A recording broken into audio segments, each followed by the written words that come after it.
High বন্ধুরা, আশা করি তোমরা সকলেই ভালো আছো। চারিদিকে অনেক আওয়াজ, তারপরে আমি আজকে ভিডিওটা নিয়ে এসেছি তোমাদের জন্য, কারণ তোমাদের সময়টাও খুব সংক্ষেপ আছে, পুরো সিলেবাসটা কমপ্লিট করতে হবে।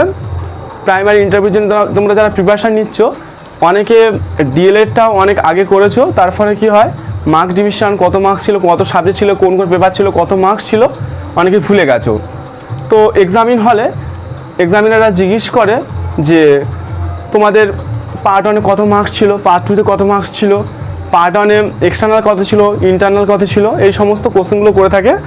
এমনকি কোন কোন সাবজেক্টে তোমরা পড়েছো সেটাও জিজ্ঞেস করে। আমাদের মধ্যে অনেকেই আছে যারা আমরা এই মার্কস ডিভিশনটা ভুলে গেছি বা মনে নেই, তার জন্য আমি আজকে ভিডিওটা এনেছি যাতে তোমাদেরকে এক্সামিন হলে প্রবলেম না হয়। পুরো ডিটেলস আলোচনা করব, ভিডিওটা তোমরা দেখে নেবে একবার, তাহলে তোমাদের মার্কস ডিভিশন সম্বন্ধে কোনো প্রবলেম হবে না, বা ডিএলএড সম্বন্ধে কোনো কোশ্চেন করলে তোমরা অবশ্যই পেরে যাবে।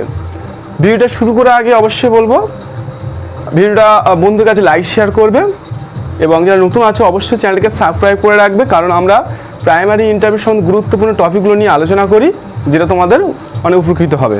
চলো শুরু করে যাক।